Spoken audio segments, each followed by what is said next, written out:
and welcome to my channel April Flower Arts. I'm Tushara. Today I'm going to share with you my recipe for a basic vanilla sponge cake using a pressure cooker. This is a great alternative if you do not have the convenience of an oven. This recipe will also tell you an eggless version as well.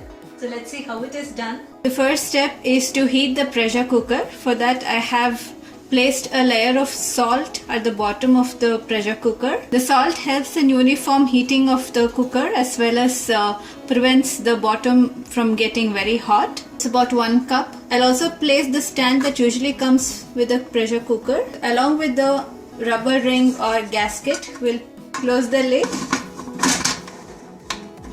and never ever place the weight.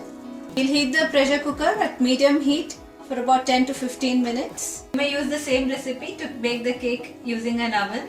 If you want to use the oven, you may preheat the oven at 350 degrees Fahrenheit or 180 degrees Celsius. The second step, we'll prepare the baking tray. For that I have taken the cooker plate itself. Take any baking tray that fits inside the pressure cooker. I have oiled the sides of the tray and placed an aluminium foil. You may even place a parchment paper or butter paper or just oil the bottom as well. In the third step, we'll prepare the dry ingredients. Here I have 1.5 cups of all-purpose flour or maida. You may substitute it with wheat flour or atta. To that we'll add 1.5 teaspoons of baking powder and sieve it in order to remove the lumps. So we'll now mix the flour with the baking powder really well. Make sure to uniformly mix the baking powder. In the next step, we'll prepare the wet ingredients. For that I have taken 3 large eggs.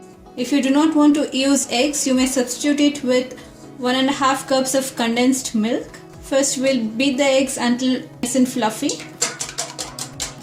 To that I'll add half a teaspoon of salt. Next we'll add 1.5 cups of sugar and beat it really well with the eggs. Next I'll add half a cup of flavorless cooking oil. You may use half a cup of butter instead. For a really soft cake, I'll add half a cup of plain yogurt. Alternatively, you may add half a cup of milk or sour cream.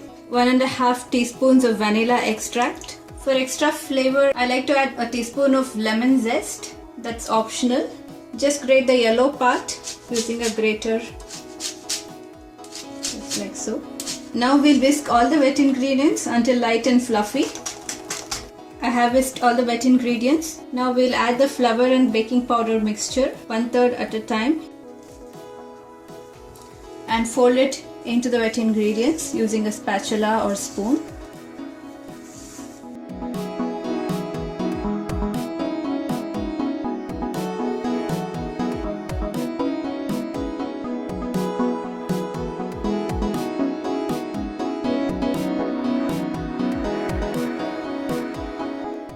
In this way you have to make a smooth lump-free batter, but make sure not to overmix the batter or else you will end up with a very tough cake. I'm going to pour the batter onto the baking tray. Gently tap the baking tray onto the counter in order to get rid of the air bubbles. So now we'll place the tray into the heated pressure cooker and lock the lid. And again, don't place the weight or whistle because we have not added any water. Maintain the heat at minimum. If you are using the oven, you may bake the cake at 350 degrees Fahrenheit or 180 degrees Celsius for 45 to 50 minutes. Alright, the cake baked for exactly 50 minutes. Let's see how it looks.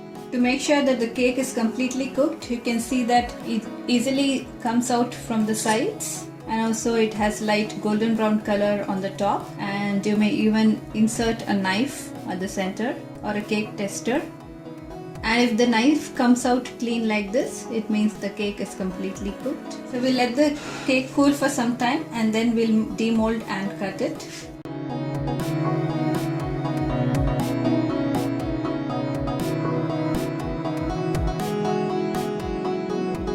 Sponge cake looks. It has a very nice aroma of the vanilla and the lemon zest. It's also very soft and fluffy. So let's cut a piece and see.